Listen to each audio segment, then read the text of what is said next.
네, 오늘 니체 14주차, 네, 36주차, 네, 혼자일 수 없다면 나아갈 수 없다. 발췌를 시작하겠습니다. 아, 네. 괜찮으세요? 지금? 들을 수 있으세요?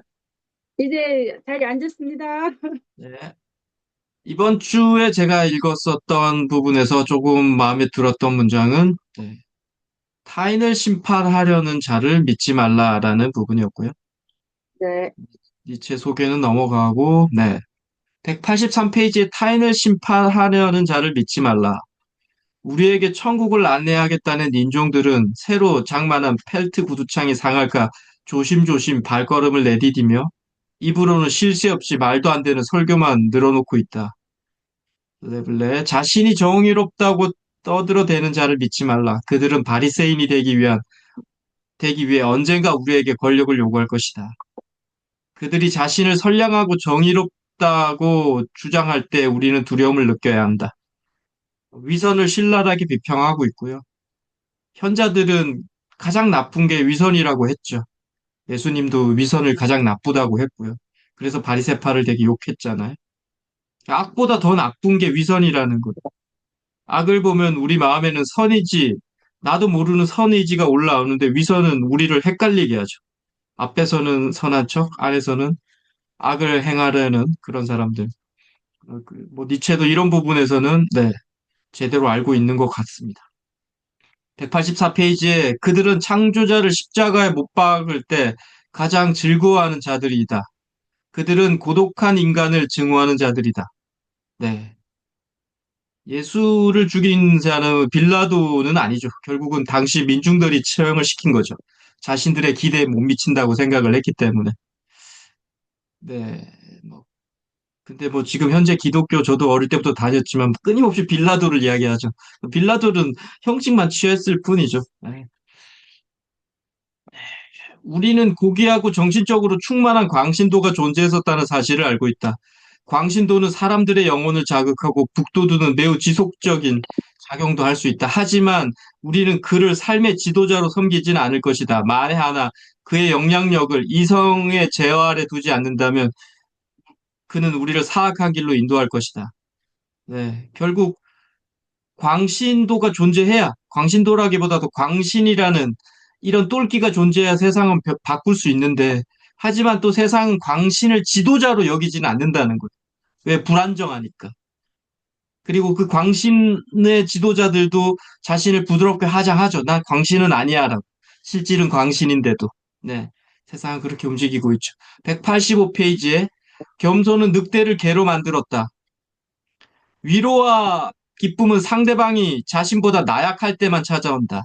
그들은 나름대로 열심히 걸었지만 나는 그들을 절름발이라 불렀다. 그들은 항상 쩔뚝거리며 걸었기 때문에 다른 사람의 방해가 되곤 했다. 네. 위로나 기쁨은 결국 내가 상대방보다 우월하다고 생각할 때 느낄 수 있는 거죠, 보통은. 네, 뭐 잘 집어낸 것 같고요, 니체가. 그들이 가장 좋아하는 행동은 목을 고추 세워 뒤를 돌아보는 것이었다. 나는 그때마다 그들을 짓밟아 버리고 싶은 충동을 간신히 억눌렀다. 제가 이 185페이지의 이 꼭지를 쭉 보면서 여기서 그들은 누굴까락을 계속 고민하면서 한 10번 이상 읽었는데 제대로 간파가 안 되는 것 같아요. 뭐 저는 나약한 사람들이라고도 봤고 또 나약한 사람들을 돕는 사람들이라고도 해석해서 그들을 주어로 둬서 읽어보기도 하고 또 기독교인이라고 또 주어를 두고 읽어보기도 했는데 뭐다라고 딱 답을 내리기가 조금 어려웠습니다. 186페이지에 이들은 타인을 지배하는 것이 타인에 대한 봉사라고 믿고 있었다. 나는 이 같은 거짓이야말로 그들이 보여주는 위선 중 가장 악랄한 위선이라고 생각했다. 그들의 지배자는 항상 이렇게 외쳤다. 나는 봉사한다. 너도 봉사한다. 우리는 봉사한다. 네, 앞에서도 말한 것처럼 가장 보기 싫어하는 것이 위선이고 현자들은 모두 그 위선자들을 싫어했죠. 대중들이 헷갈리기 때문에. 약간의 친절에도 같은 분량의 연약함이 따라다닌다. 블레블레. 약간의 정의와 독립에 대해서도 같은 분량의 연약함이 따라다닌다. 네. 친절, 뭐 정의, 뭐 이런 좋은 단어는 니체는 연약함에서 비롯된다라고도 또 많이 이야기를 합니다. 약간 일견 동의하는데 뭐 전적으로 동의할 수는 없죠. 여하튼 또 맞는 것도 있죠. 네.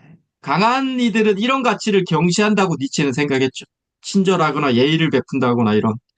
네. 이게 조금 이 친구도 좀 이렇게 너무 치우쳐져 있는 거죠.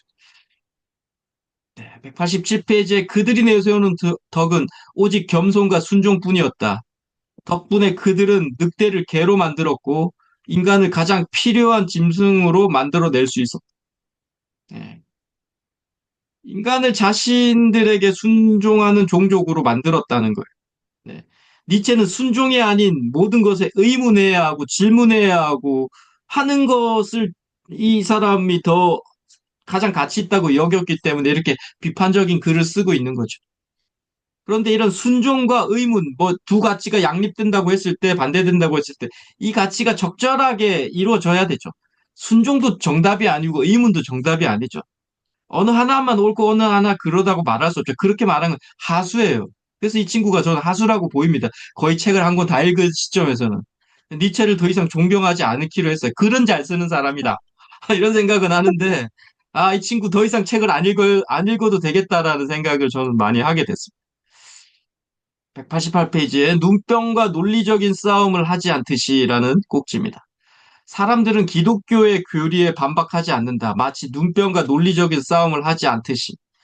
기독교는 인간이 도달할 수 없는 이상을 제시했다. 그 이상의 높이에 절망한 인간은 만인을 균등하게 창조한 자연의 법칙에 반감을 가졌고, 지금은 자연을 혐오하기에 이르렀다. 네. 좀 니체의 답답한 심정은 보여요. 저도 뭐 기독교나 이런 종교들의 되게 불합리화를 많이 보기 때문에. 그 사람들은 기독교의 교리에 반박하지 않는 것 자체가 니체 입장에서 답답했겠죠. 왜? 되게 불합리한 게 많은데 이걸 그냥 그대로 수용하고 있는 자체가 얼마나 답답했겠습니까? 이 지식인들의 그 억울함이 있잖아요. 좀 아는 사람들. 잘 모르면 이게 뭐, 이런 답답한 심정도 안 나오겠죠. 근데 이 친구는 보였겠죠. 만인을 균등하게 창조한 것을 니체는 혐오했죠. 네. 사람은 다르다는 거예요. 뭐 이게 뭐 평등주의하고 또 약간 또뭐 이상한 얘기가 나올 수 있는데 여하튼 다 다르다라는 얘기를 하고 있는 거고. 니체는 평생 안질환을 앓았기 때문에 이 개인적 체험이 여기 나온 거죠. 네. 눈병과 논리적인 싸움을 하지 않듯이 자기가 눈병을 평생 앓았기 때문에 이런 개인적 체험이 글에 나타났다라고 볼 수도 있죠. 189페이지에 신의 몰락이라는 곡지입니다. 일찍이 신은 그의 선택된 민족만을 갖고 있었다. 하지만 그의 민족은 여러 곳을 방랑하게 되었고 그 역시 자신의 민족을 쫓아 낯선 곳을 방랑해야만 했다. 블레블레블레. 마침내 위대한 세계주의자가 되고 말았다. 그 덕에 신은 지구의 절반을 지배할 수 있었다. 네. 기독교의 세계화를 그대로 설명하고 있죠. 예, 유대인으로 태어나서 예수께서 뭐 이런 얘기를. 네. 신은 끝내 이교도들을 용인하지는 않았다. 그는 여전히 유태인이었고 보이지 않는 신이었고 전 세계의 모든 불건전한 영역을 창조해낸 위대한 범죄자였다. 뭐 이런 것도 되게 파격적으로 신은 범죄자다라고 이야기를 하고 있죠.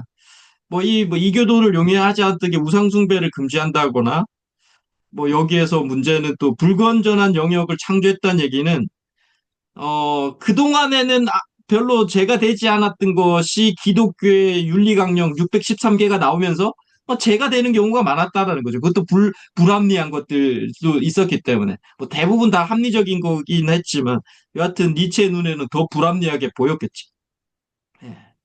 190페이지에 그들은 늘 창백했고, 약했고, 블레블레블레, 병들었다고 고백하는 힘없는 목소리를 불쌍하게 여겼던 것이다.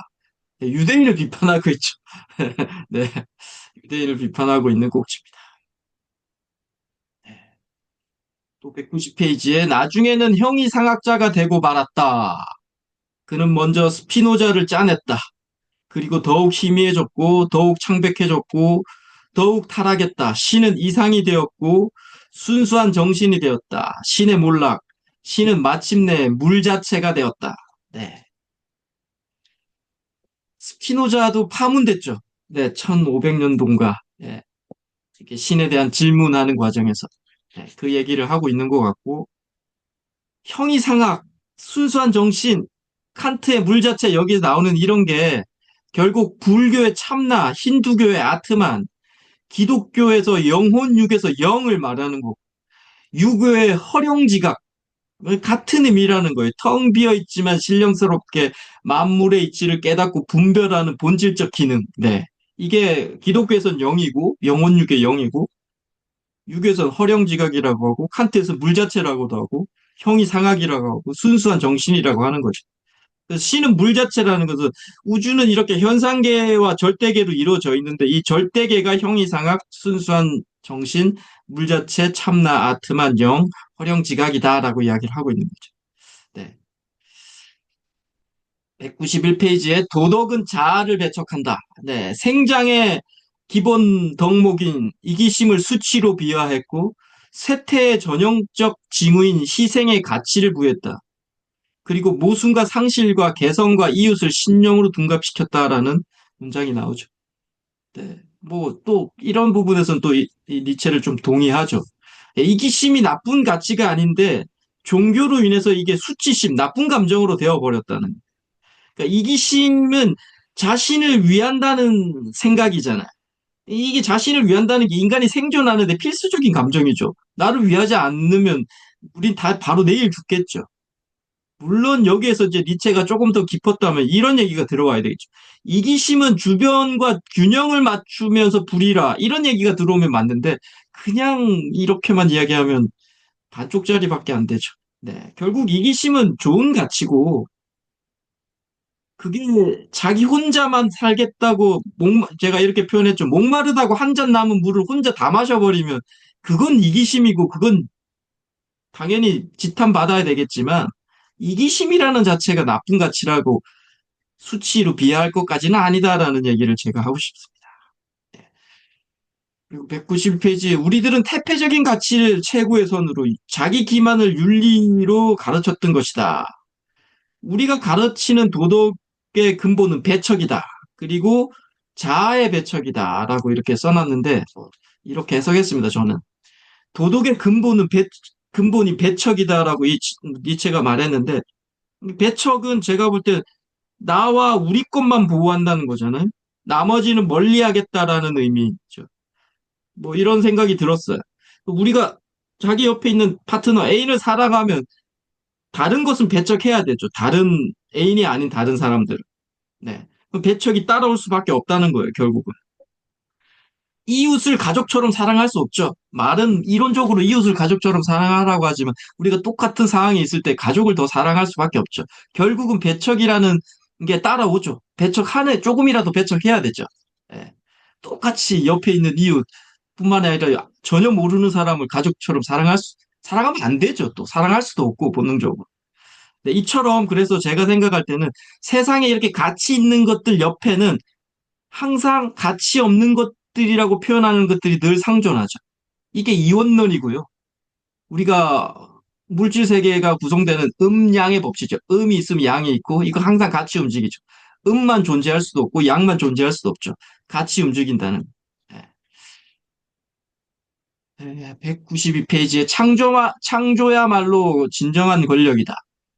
힘을 향한 의지는 무엇인가? 그것은 격렬한 갈증과 잔인한 획득이 아니다. 창조와 산출이다. 창조야말로 진정한 힘이다. 창조하는 자만이 과거를 심판할 권리를 가진다. 강자와 약자를 나누는 기준은 권력과 지배가 아니다. 무엇을 획득했느냐가 아니다. 그가 무엇을 창조했느냐에 달렸다. 남이 창조한 것을 자기 소유처럼 이용하면서 부끄러움을 모르는 자들이 약자이며 노예라 지칭할 것이다. 네. 동의하는 내용이죠. 네. 뭘 획득했느냐가 아니라 뭘 창조했느냐. 네. 결국 창조하면 획득하게 될 확률도 높죠, 결국은. 그렇지만 획득보다 창조가 우선이라는 거죠. 네. 동의됩니다, 이 부분. 193페이지에 그들은 타인의 권력의 노예가 아니다. 허무와 나태의 노예들이다. 이미 창조된 세계에 적응하려는 나태야말로 허무주의의 근간인 것이다. 허무주의는 노예적 정신이다. 네. 허무주의가 뭐 인생은 의미 없다 이런 게 허무주의잖아요. 결국 그게 노예적 정신이라는.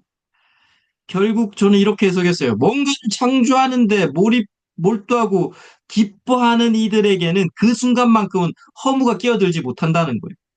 우리가 어디 몰입돼 있을 때 허무가 잘 끼어들지 않아요. 허무하다는 것은 뭔가 지금 헷갈려 있거나 어디 몰입되어 있지 않는 우리의 마음가짐일 땐 되게 허하죠. 그래서 어디 몰입을 빡 했다가 딱 몰입해서 빠져나오면 허무합니다, 보통. 네, 그거랑 비슷한 것 같고요. 우리 시대의 노예들이 두려운 까닭은 노예적 정신을 가진 자들이 타인의 창조를 힘으로 빼앗아 승리자가 되려는 망상에 젖어 있기 때문이다. 우리는 강한 자들을 약한 자들의 공격으로부터 지켜내야 한다. 이렇게 있는데, 한국 사회에서 요즘에 강한 자라고 불리는 사람을 약자로부터 지켜내야 한다라는 주장과 비슷하죠. 네. 뭐 이게 뭐 이념 전쟁하는 과정에서 이런 얘기들도 많잖아요. 약자를 보호해야 될 텐데 요즘에는 강자를 약자한테 보호해야 한다 이런 얘기들도 또 많이 하고 있죠. 이상입니다. 수고하셨습니다. 네, 어떻게 읽으셨는지 또 말씀해 주시면 되겠습니다. 저는, 아까 작가님께서 말씀하신, 뒤에 가면은, 네, 187쪽에, 네, 니체의 글을 더 이상 존경하지 않기로 했다고 하셨는데, 저도 오늘 급하게 읽으면서 이 작가님 생각에 굉장히 공감하거든요. 무슨 글이 이래요. 글이 이래보담도 이분의 생각과 사상을 따라가기는 힘들겠다.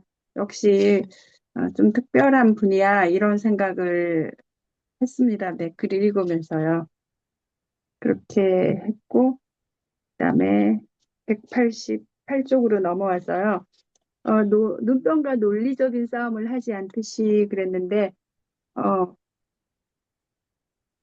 이렇게 기독교는 인간이 도달할 수 없는 이상을 제시했고, 이렇게 얘기하면서 만약에 지금 시대에 성평등, 양성평등을 현대사회에서 이렇게 주장하고 있는데, 니체가 이 시대에 살았다면 이 양성평등에 대해서 어떻게 생각했을까? 또 어떻게 우리가 알지 못하는 그 논리로 또 이렇게 펼치셨을까? 이런 생각도 해봤습니다. 그리고 신의 몰락. 이렇게 어, 네, 신은 범죄자다, 위대한 범죄자다. 그래서 더 이상 기독교인으로서 네, 이 니체의 이분을 읽으면 안 되겠다. 네, 더 이상 그를 이 사람의 생각이고 네, 신은 범죄자다. 이렇게 자기 하고 싶은 말 거침없이 다 쏟아내는 이 분을 봤을 때 조금 네, 아까 작가님께서 말씀하신 그걸 공감하고요.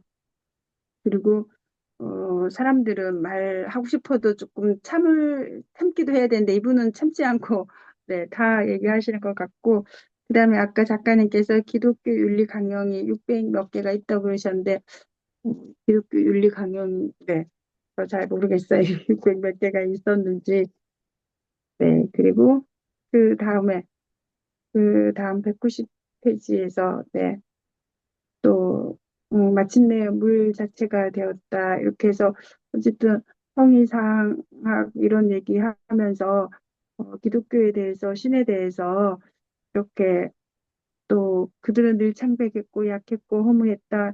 이렇게 부정적 단어만 계속 이렇게 늘어놓고 이랬을 때 이것이 과연 맞을까? 이분의 생각이다. 이제 이렇게 생각을 했습니다. 그리고 도덕은 자아를 배척한다.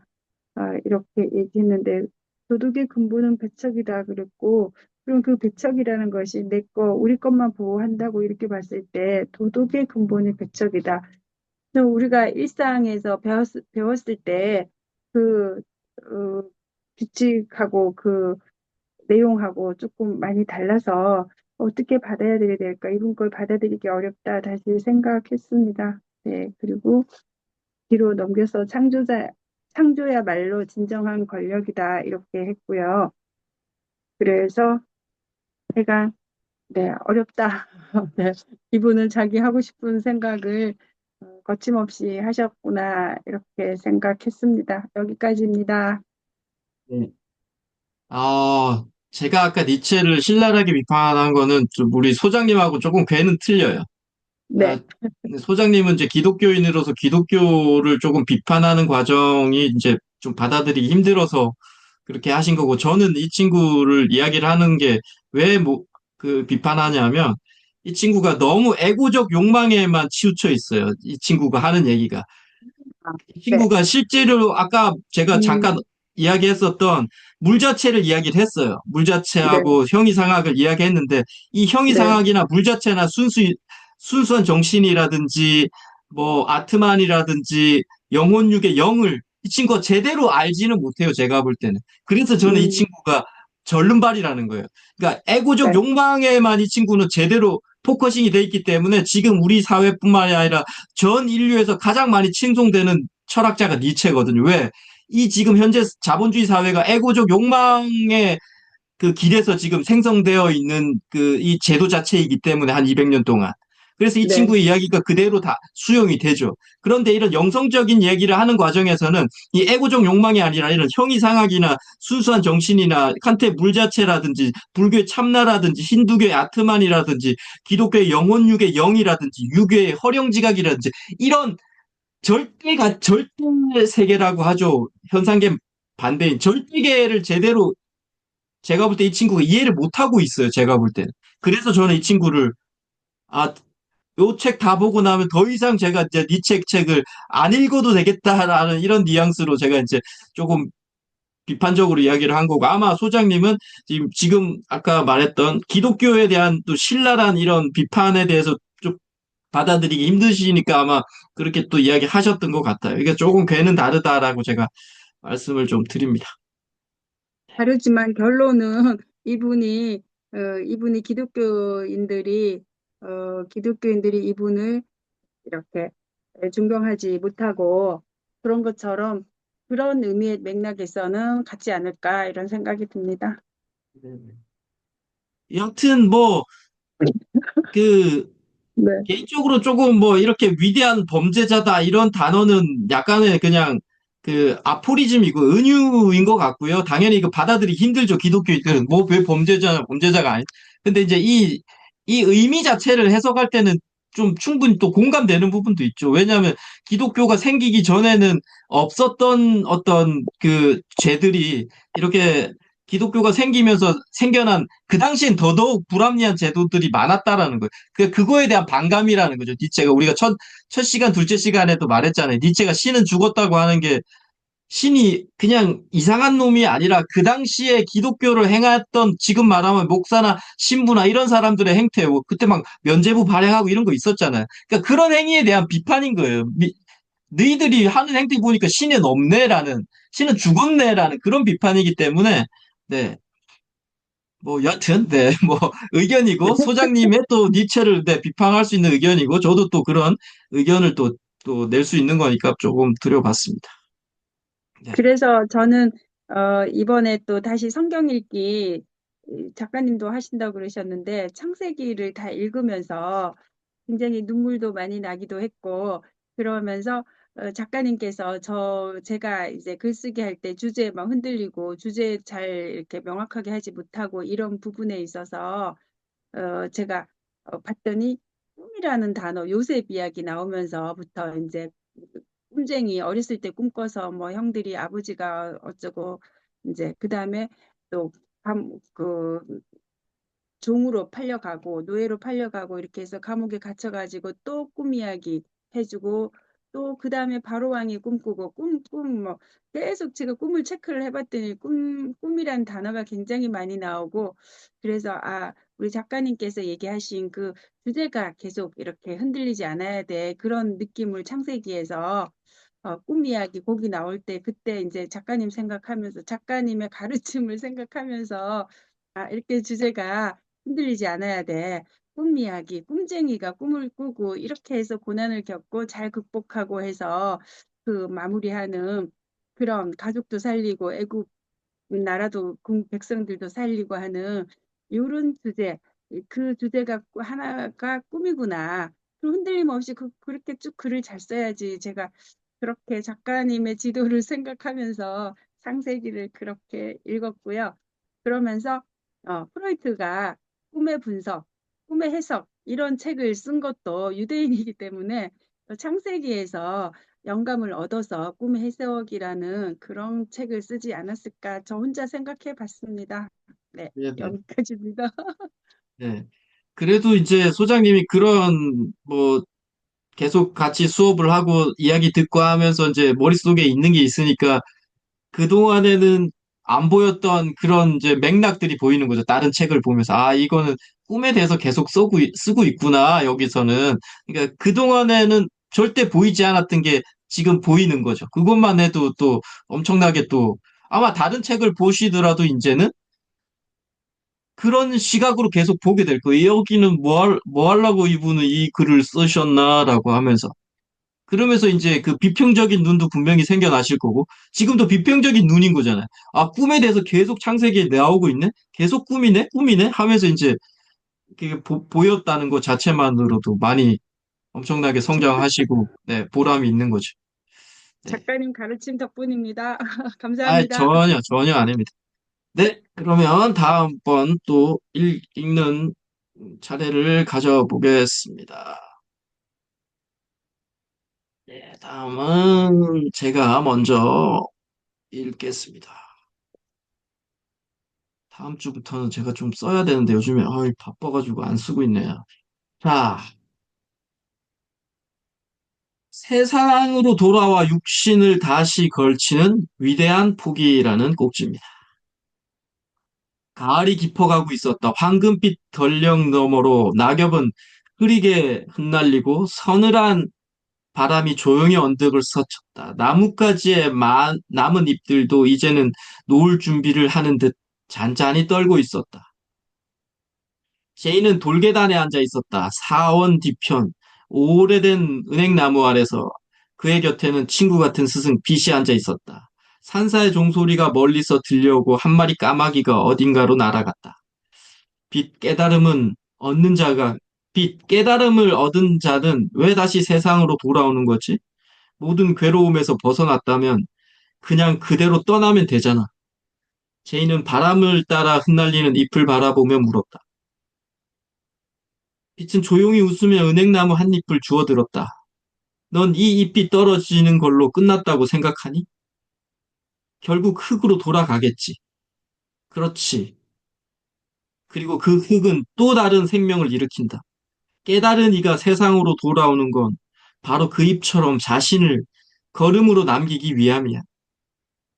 그건 너무 슬픈데 모든 걸 이룬 사람이 다시 고통 속으로 돌아간다는 건 빛은 고개를 천천히 저으며 먼 하늘을 가리켰다. 사랑, 자비란 그런 거야. 제이. 현자는 열반의 문턱에서 들려오는 단 하나의 고통 소리에도 귀를 막지 못하지. 죽어가는 새의 비명, 울부짖는 아이의 눈빛, 슬픔을 삼키는 어머니의 등을 본 순간 그는 알게 되는 거지. 아직 끝나지 않았다는 것. 제이는 말없이 손을 모았다. 빛의 목소리는 가을 들녘을 따라 흘러갔다. 그래서 다시 육신을 입는 거야. 이미 모든 걸 배웠고 모든 걸 버렸지. 세상이 아직 배고프고 아프니까. 그를 붙잡는 건 욕심이 아니라 사랑이지. 이런 걸 위대한 포기라고 부르지. 세상이 준비될 때까지 자신을 기다리겠다는 맹세지. 그래, 현자란 그런 존재야. 자기도 쉬고 싶고 떠나고 싶어도 사람들을 위해 다시 일어서는 사람. 반드시 그래야만 한다는 책임감으로. 어쩌면 마지못해서일 수도 있지.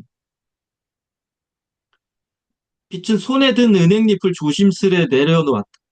진짜 위대함은 성취에 있지 않아. 그 성취를 나눌 줄 아는 데 있어. 그래서 진정한 현자는 다시 돌아와 세상과 몸을 썩는 거지. 세상의 고통을 자기 몸처럼 받아들이는 그 사람. 그가 곧 살아있는 스승이지. 빛이 말을 이었다. 현자는 목적지에 가장 먼저 도달하는 사람이 아니라 모두가 도달할 수 있을 때까지 뒤에 남아 돕는 사람이지. 나뭇잎, 나무가 잎을 버리는 건 자신을 비우기 위함이 아니라 흙에 양분을 주기 위함이지. 위대한 포기란 그런 거야. 떠남이 아닌 다른 존재를 살리는 귀환이야. 진정한 깨달음은 멈춤이 아니라 귀환이야. 자신만의 평안을 위해 머무르지 않고 다시 고통의 세계로 내려와 함께 길을 걷는 거예요. 깨달음은 자신을 위한 것이 아니라 세상을 위한 선물이 되는 거지. 현자 자신은 고되고 힘이 들겠지만 산사의 종소리에 날아갔던 까마귀 한 마리가 다시 돌아와 하늘을 유영했다. 네, 이상입니다. 수고하셨습니다. 네, 현자가 되고 싶어 하시는 작가님의 네, 아닙니다. 그 생각을 볼 수 있었던 것 같아요. 현자. 네. 네, 자, 다음은 우리 소장님이 쓰셨던 내용을 한번 읽어주시면 좋겠습니다.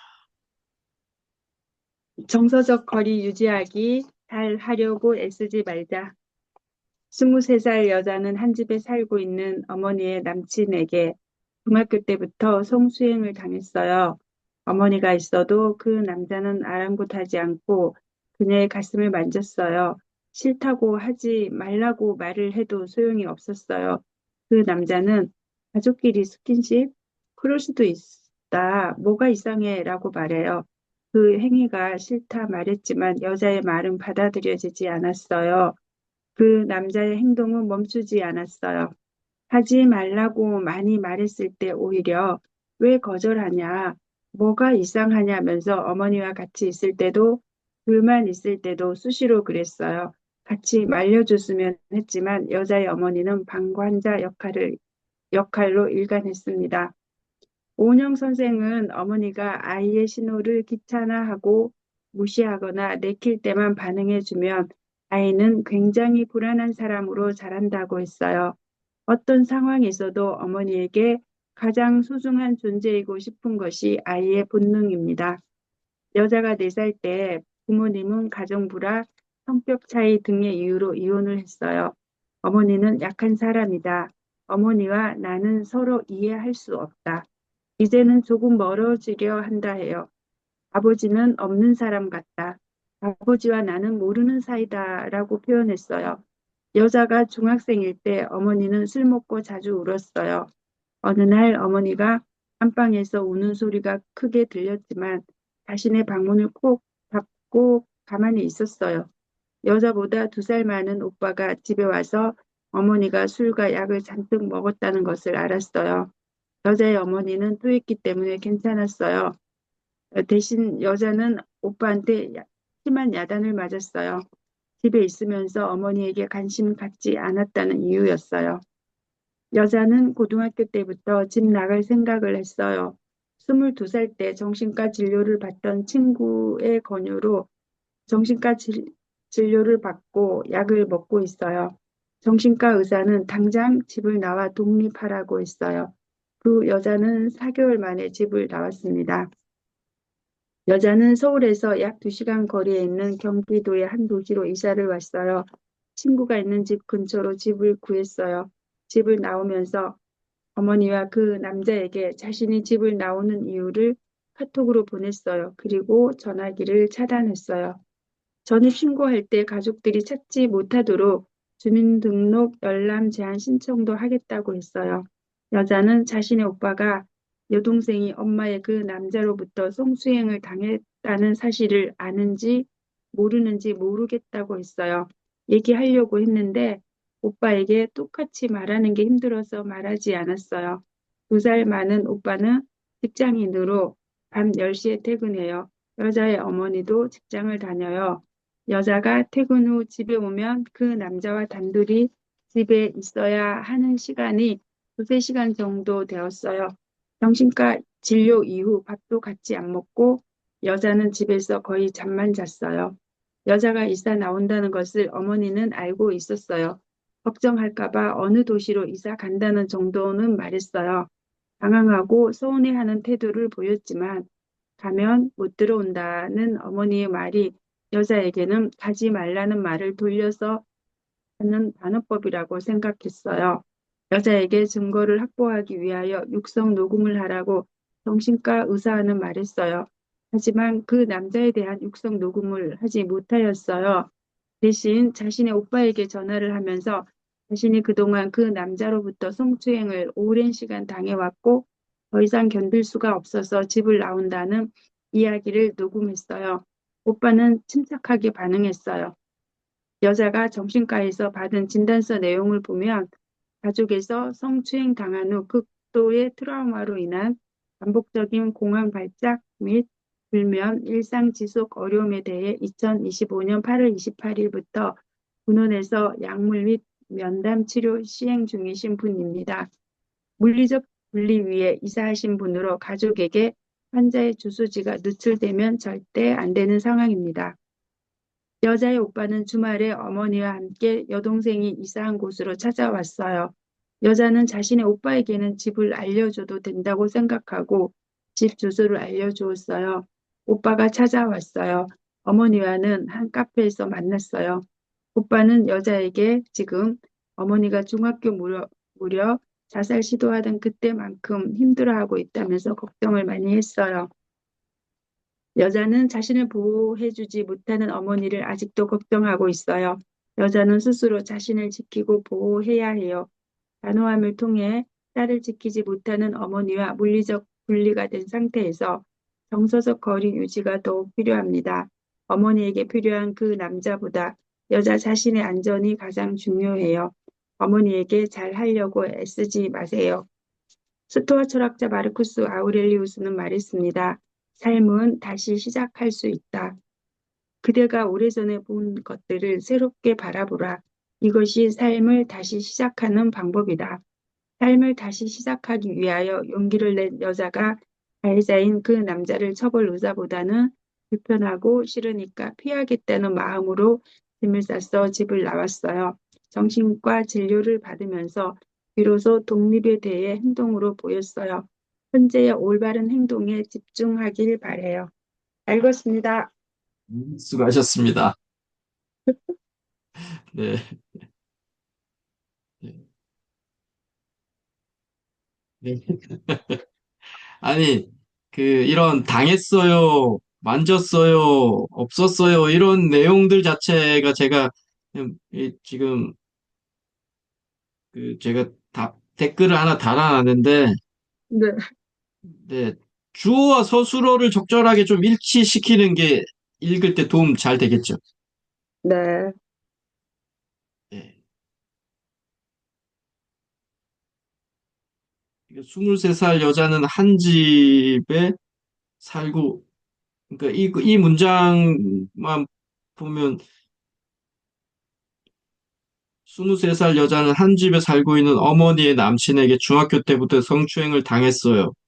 네. 이게 주어하고 지금 당했어요 하고 좀 불일치하는 거죠.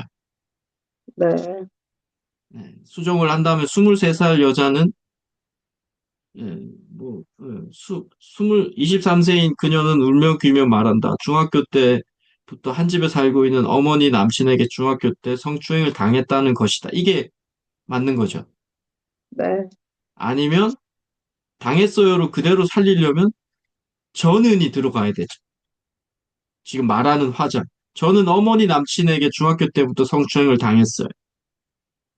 예, 이렇게 제가, 그러니까 지금 당했어요 이 문장을 계속 이렇게 쓰는 과정에 아마 쓰시면서 이걸 어떻게 처리해야 될지 조금 헷갈리시는 것 같아요. 당했어요, 만졌어요, 소용없었어요 하다가 또 어느 순간에는 또 일관했습니다. 또 이렇게 또 이야기가 또 나오다 보니까, 네, 그런 걸 좀 고치시죠.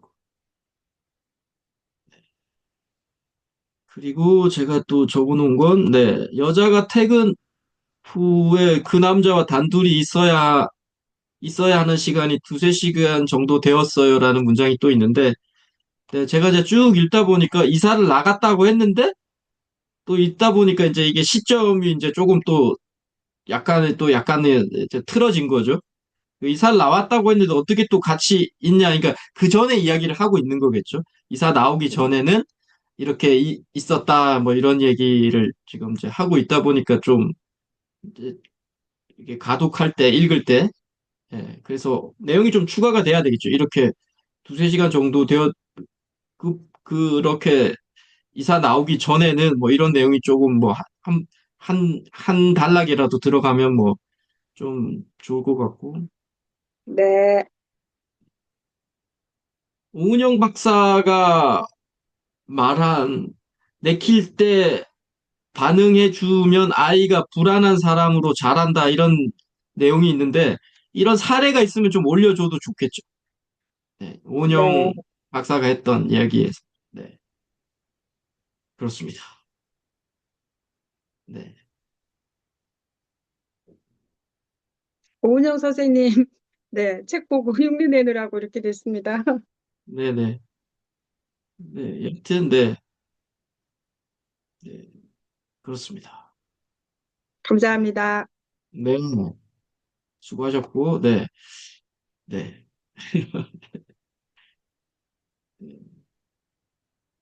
좀, 네, 이렇게 뭐, 하여튼 읽을 때 의문은 되게 많이 들어요. 네, 이런, 이런 분들이, 그러니까 제가 이게 너무 어머니도 말도 안 되는 것 같고 막 이러다 보니까 내용 자체도 뭐 정말 뭐 이런 사람들이 있다는 것도 참 말도 안 되는 느낌이기도 하고 뭐 더 이상 할 말 없습니다. 저도 주민등록 열람제한 신청한다 그랬고, 그 의사 선생님 진단서 내용을 넣었던 이유가, 물리적 분리를 해야 되고, 위에서 이사한 분으로 가족에게 한자 주소지가 노출되면 절대 안 되는 상황입니다.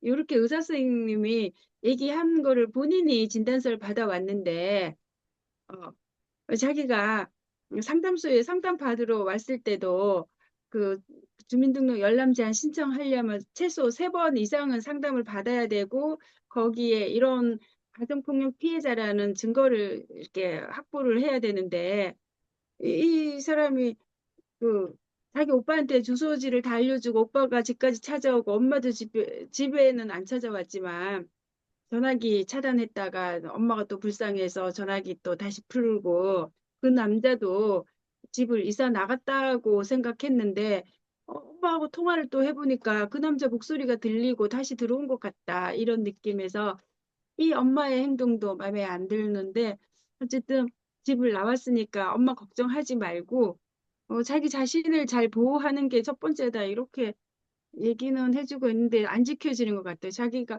이거 모순인데 제가 얘기해주면 주민등록 열람 제한 신청한다고 했는데 주소 다 가르쳐주고 이게 무슨 의미가 있을까? 하고 싶으면 뭐 열람 제한 신청해봐요. 그랬기는 했는데 네, 앞뒤가 안 맞아요. 네, 네. 그러니까 엄마도 범죄자고 뭐 다 범죄자잖아요. 네, 엄마라고 오빠가 말할 수 더 없죠, 그죠? 그냥 범죄자잖아요, 범죄자. 맞아요. 네. 남친이란데 그 아저씨 그 남자 그러니까 뭐 네, 아저씨는 아저씨더라도 그 사람은 그냥 남이니까 뭐 범죄전 가족이 범죄를 저지르고 있는 거잖아요. 어머니라는 그 가명하에 어머니라는 신분하에 네. 범죄자인데 아유 그냥 네 그냥 빨리 신고를 하거나 경찰에 이렇게 해야 되는 것 같다는 생각이 들어요. 그냥 아유 참 내용이 참 이런 범죄자가 엄마라는 이름으로 살고 있다는 것도 참 아이고, 뭐, 참, 뭐, 이분도 그렇고, 이 엄마라는 범죄자도 그렇고, 참, 이게 뭐, 참, 오빠라는 사람도 제가 볼 때는 범죄자인 것 같고요. 뭐, 다른 차이가 없는 것 같고, 그런 생각이 좀 많이 좀 들었습니다. 좀 이해되지 않는 가족들이 많이 옵니다. 네. 네, 이상, 뭐, 감사합니다. 네, 다음 주에는, 네, 200, 잠깐만요. 뭐, 이게 저희가 이제 아마 2월 달 하면 요 책이 이제 다 끝날 것 같고요. 네, 여하튼 다음 네, 주는 201페이지까지 하겠습니다. 201페이지까지요. 네. 그 수고하셨고, 다음번에 네. 철학자는 누구를 하실 것 같습니까? 작가님? 뭐 니체는 절대 안 할 것 같고요.